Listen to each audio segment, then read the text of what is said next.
Good evening, I am Amadin Ogbewe. Now, the advocacy for women in politics continues to gain traction as Nigerians seek more diversity and inclusion. While many say that affirmative action is needed to cater for all demographics, others are of the opinion that power can only be taken. Today, my guest on the program is Dayobenjaminslaniyi. She is an entrepreneur. She is an ordained deaconess. Though she hails from Ogun State, she has declared that she has intentions to run for the office of FCT Senator. Tonight, she tells us more about her quest for inclusion.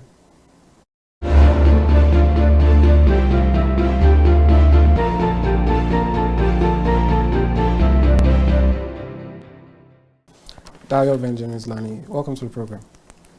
It's great being here. I'm Madi. Thank you. Madian. All right, you had a clarification to make just now. Yes, I was just talking about the fact that it's more an expression of intention to run than a declaration of intention.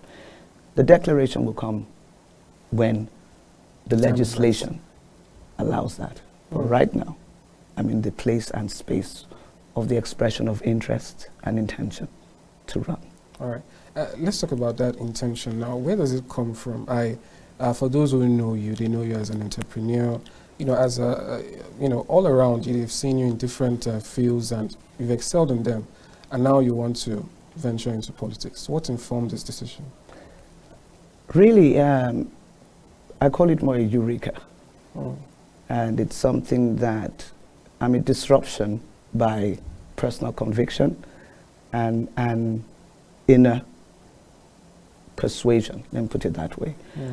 In all these years, I've been in Abuja 3 decades plus, came in here as a youth corper.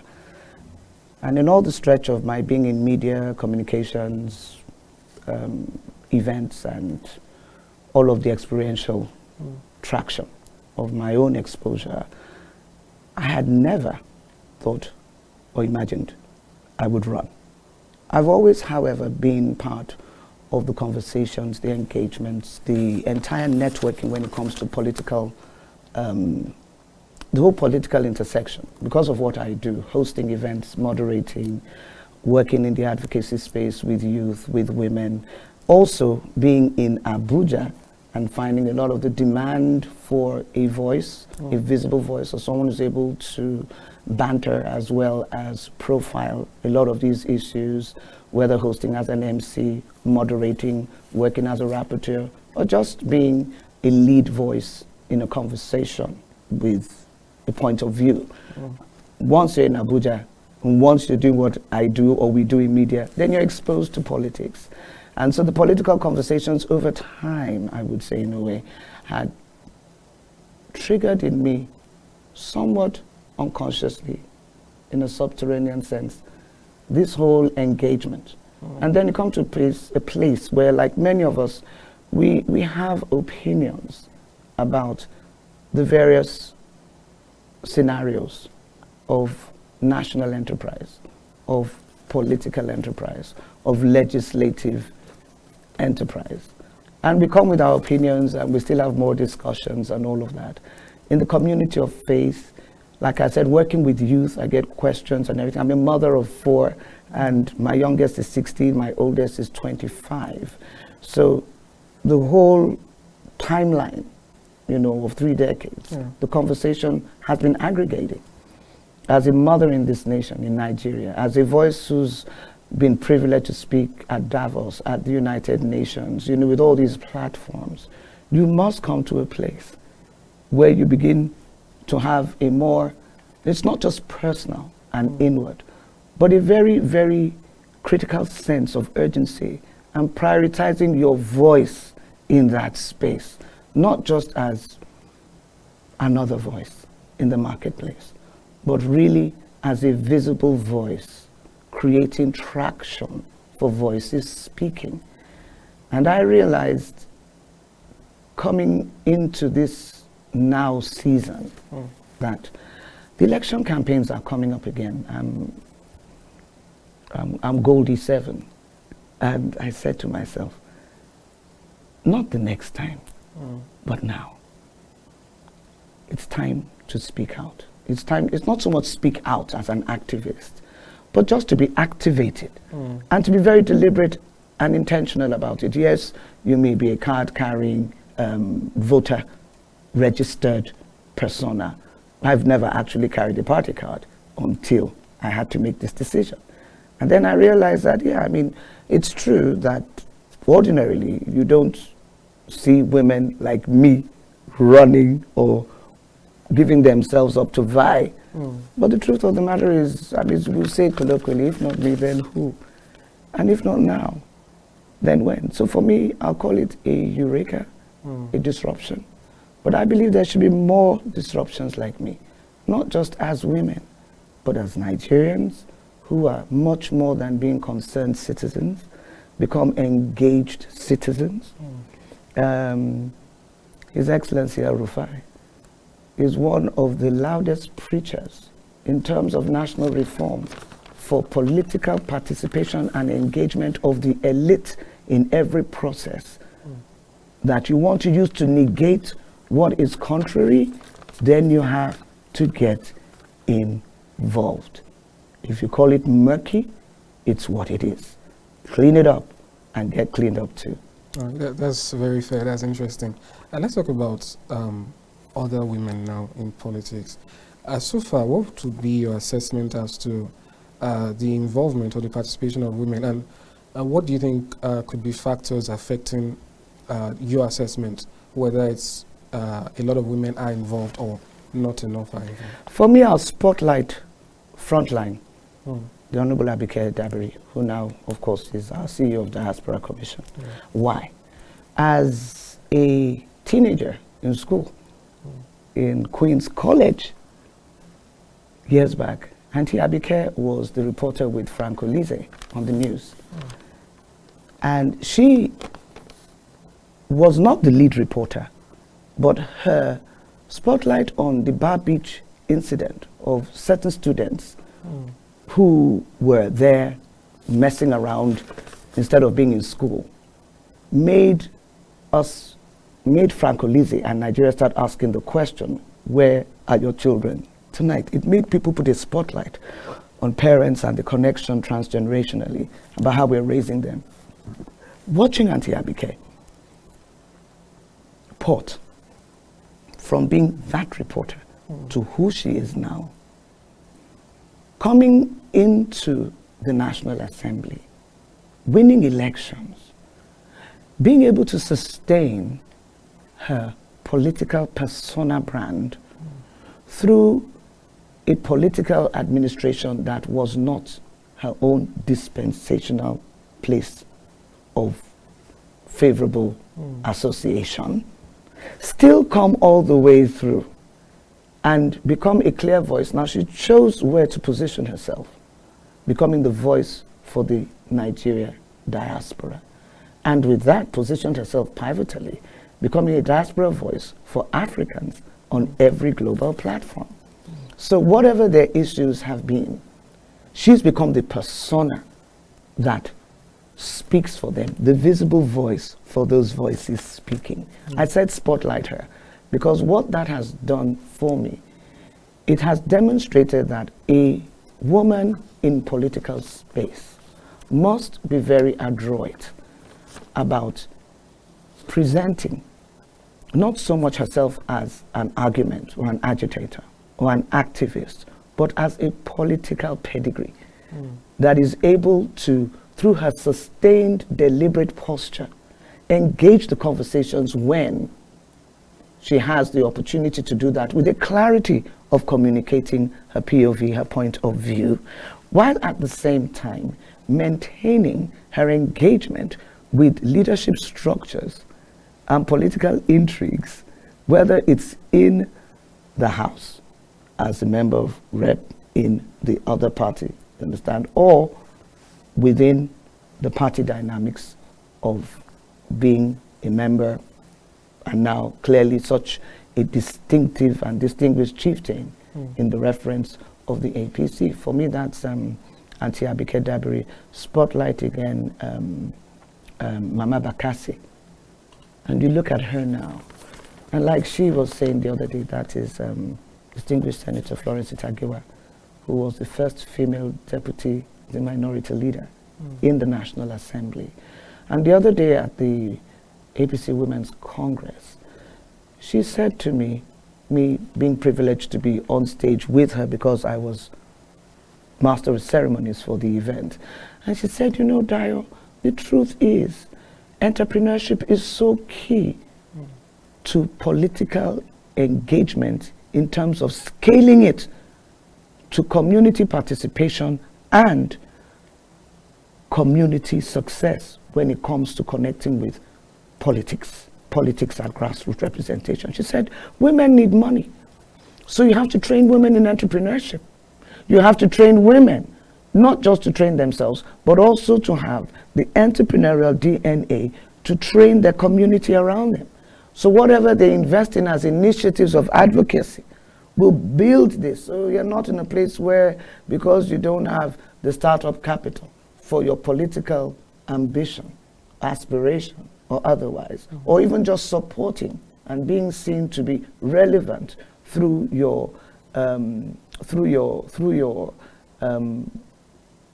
investment in terms of financial backings for other interested personalities that want to run. So she said, a woman must always engage, no matter how small, the entrepreneurial DNA of what is around her.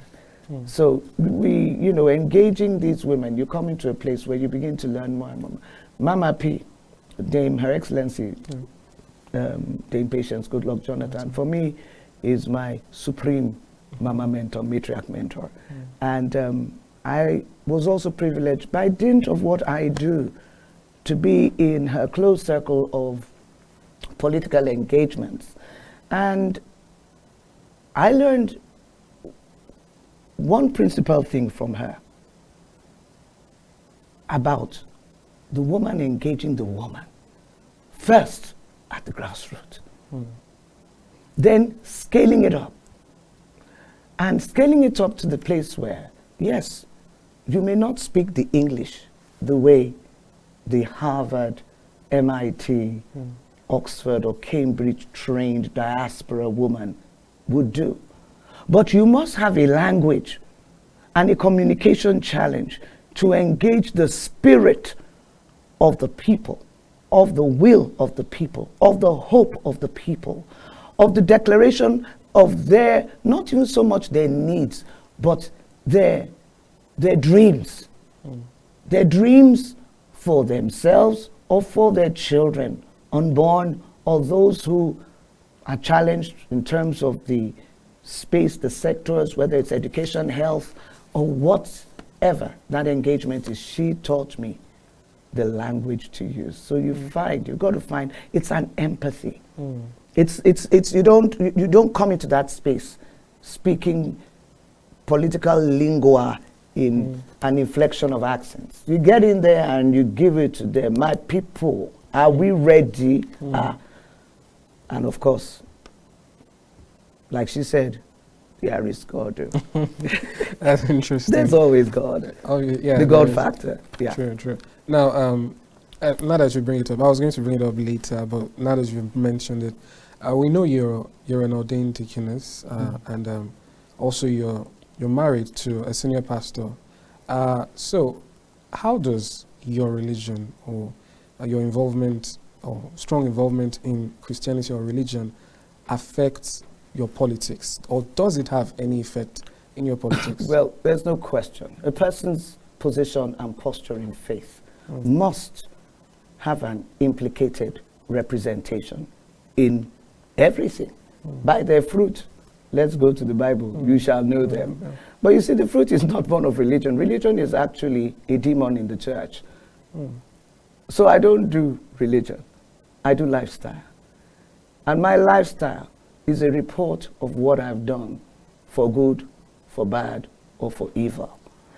Now, my husband and I are not pastors by ambition, or we don't own the church. We serve. We are workers. We're literally glorified workers within the commission we're in. And in that commission, it gave us an opportunity to serve God in the place of our faith. But what we are actually is we're entrepreneurs and business people. And we haven't stopped being that. We pay our tithe like everybody, but we don't get a salary. We don't get anything like that because it's not our church. So my rent and everything is paid from my business. We do birthdays and everything is paid from the family investment. But we've been blessed by God. And that is why I tell people, you serve to deserve. Go ahead and serve. I've been serving over, almost, I came into Abuja because I was serving God, actually. So that's like 32 years. And from that place of service, I've come to the place where I serve my country. O God of creation, direct my noble cause. And I'm here. From being a youth to being a leader right at the top of my assignment, my entrepreneurial market space and place. And so, yeah, the implication for me, therefore, whether you are Muslim, you're Hindu, you're Christian, let your faith speak by good works. If as anything I will call my religion, I've always been a patriot at heart. And I've been that because of the example of my father, the late Admiral Olufemi Olumide, who everybody will say, oh, she's talking about her dad again. Well, he's my absolute model. He's my blueprint for national assignment and delivery of the patriot call in a place of service to your motherland, to other mothers in the land, to children. I have 3 sons and a girl, but I have so many sons because of my sons, and a beautiful tribe of daughters because of my daughter. And every one of them today, if we're given the opportunity to talk about their mommy D or the auntie D, however they call me, or grandma D, as some of them would call me, would tell you something about my engagement with them, challenging them to be the best versions of themselves, not just for themselves. It's not about just coming out with the best overall result in school. No, I want you to come out with the best version of yourself for life. Because you must understand, and your life is not about your diaspora privileges that have been given to you by parents who are working hard because we want to give you the opportunities we didn't have. A lot of us parents have found out that trying to do that, we shot ourselves in the foot.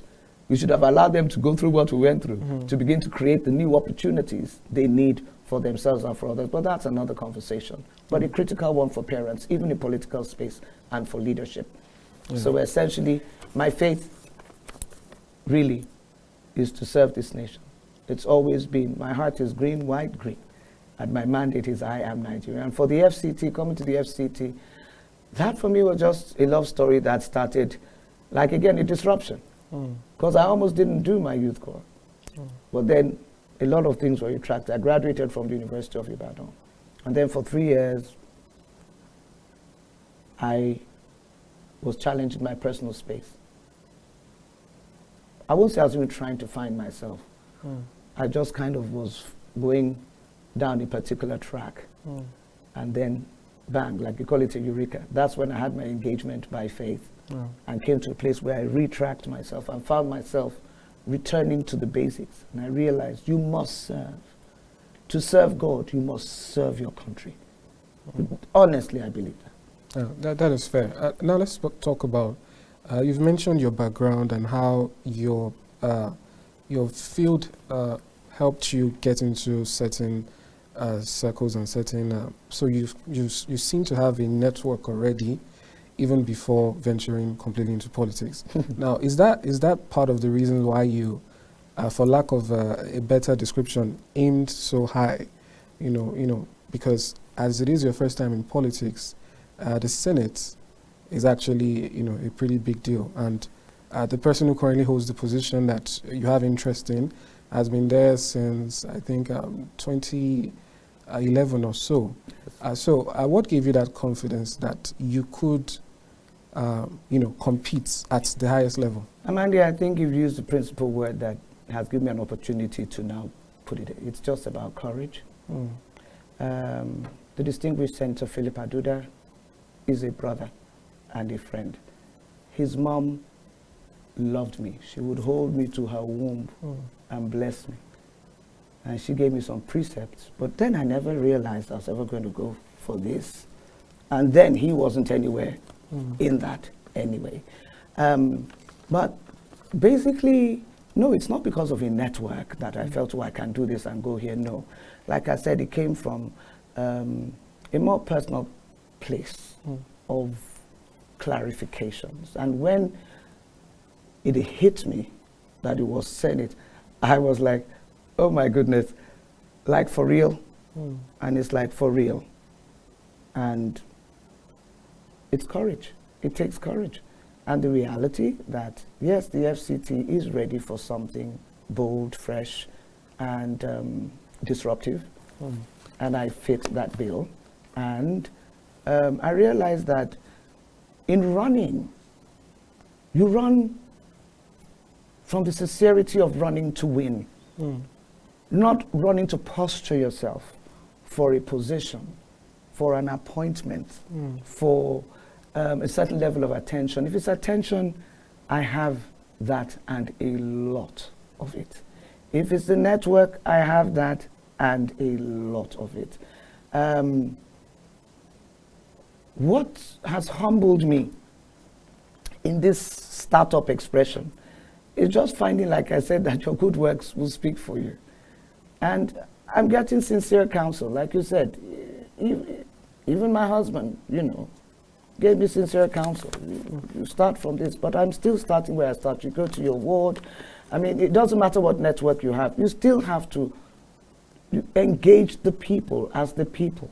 You go to the grassroots. I come from the single largest ward in the whole of Nigeria, Gwarimpa, and with 119 polling booths. You're talking about a population that houses the largest housing estate in Africa. And the population, therefore, in terms of the density potential of not just in place of voting, but in effecting change. Coming out of Gwarimpa, it will change Nigeria, not just the FCT. What I'm speaking for is not, like you said, it's the Senate, I've grown into that space collaterally. I've grown into that space. If, yes, I had started this maybe 15 years ago, then I could have gone, where I could have gone. But what was clear to me from the place of personal persuasion is, this is what you go for. And I love the color red. The color red? Yeah. The red chain. Oh, I get that now. I go for red. That's interesting. I go for red. That's interesting. All right, now, there's a conversation, going on about whether state of origin should matter. Like you've said repeatedly, you spent about 3 decades in Abuja.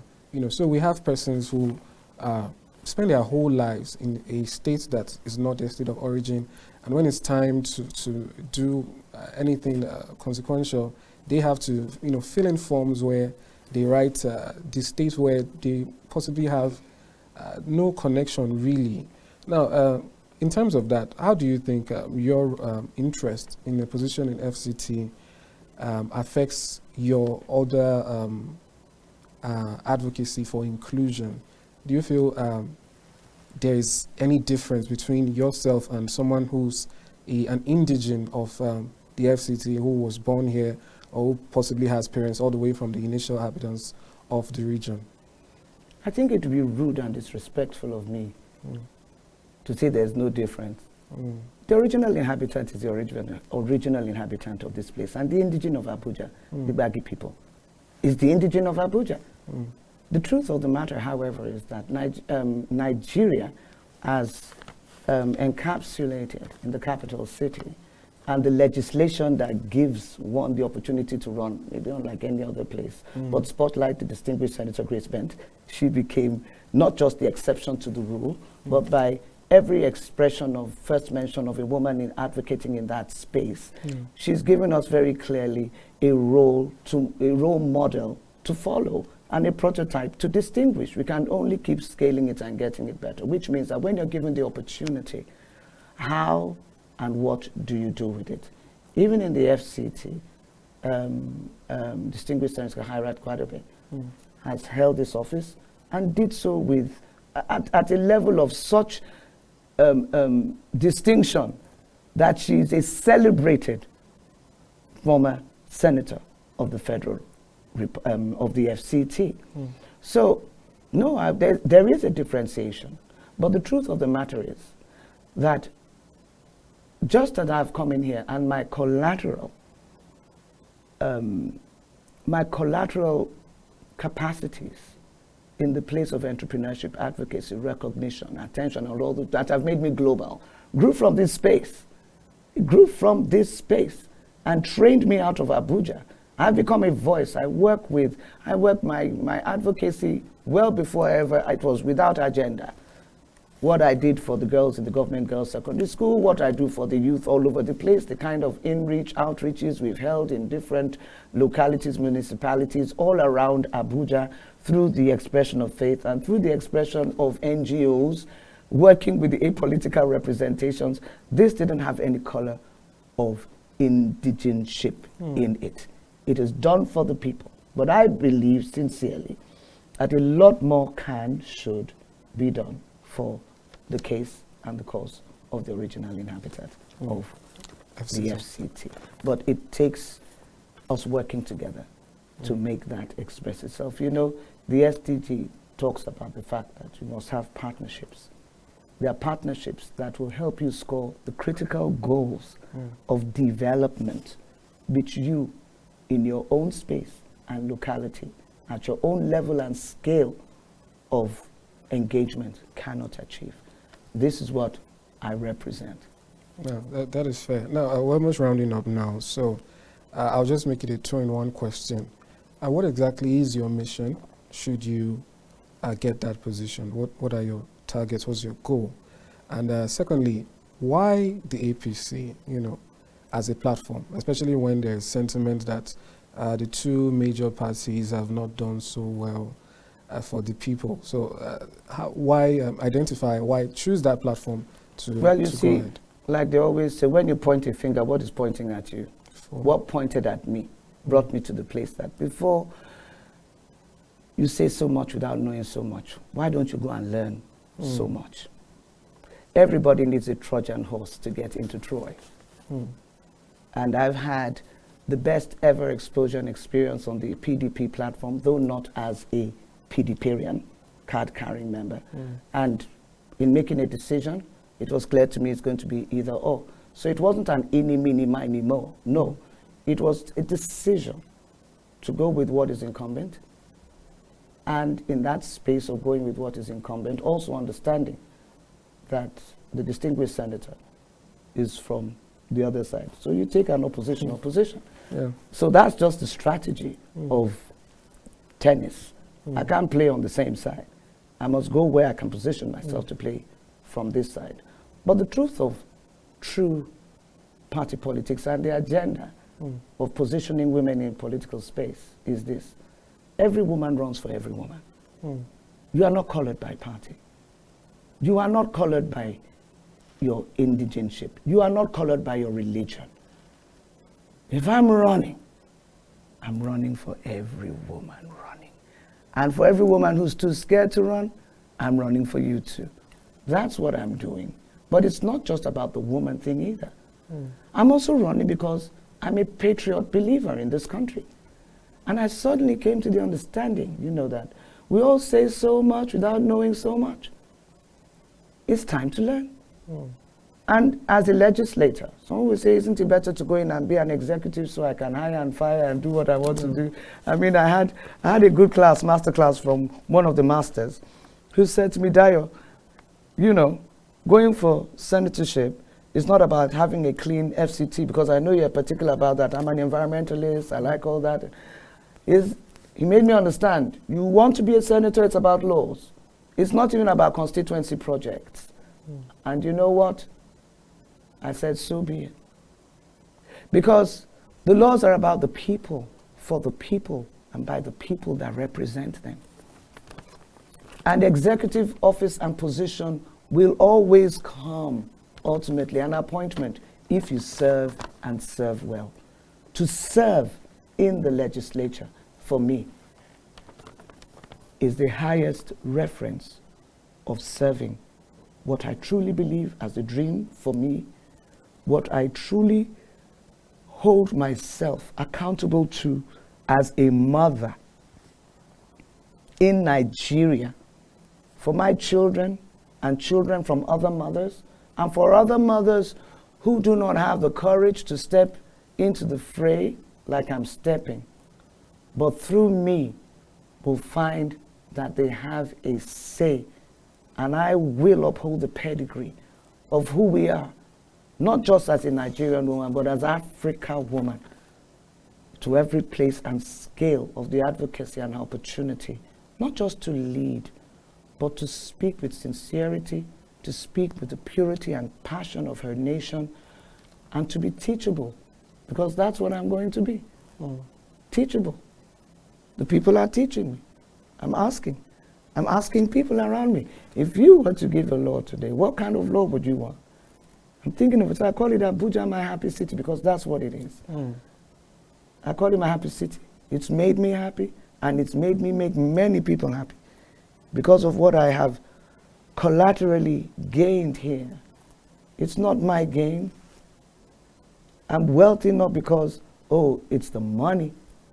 I'm wealthy because of the currency of relationships, the currency of emotional well-being, wellness that I bring into spaces, regardless of your faith, your tribe, your age, your stage, what you do. You're messed up, you're a message.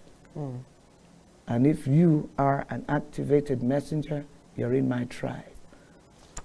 That is fair. This has been very interesting. Madam Dayobenjaminslaniyi, thanks for coming to the program. Thank you very much, Amadin. Thank you very much. So do I have the following? All right, both of them. Thank you.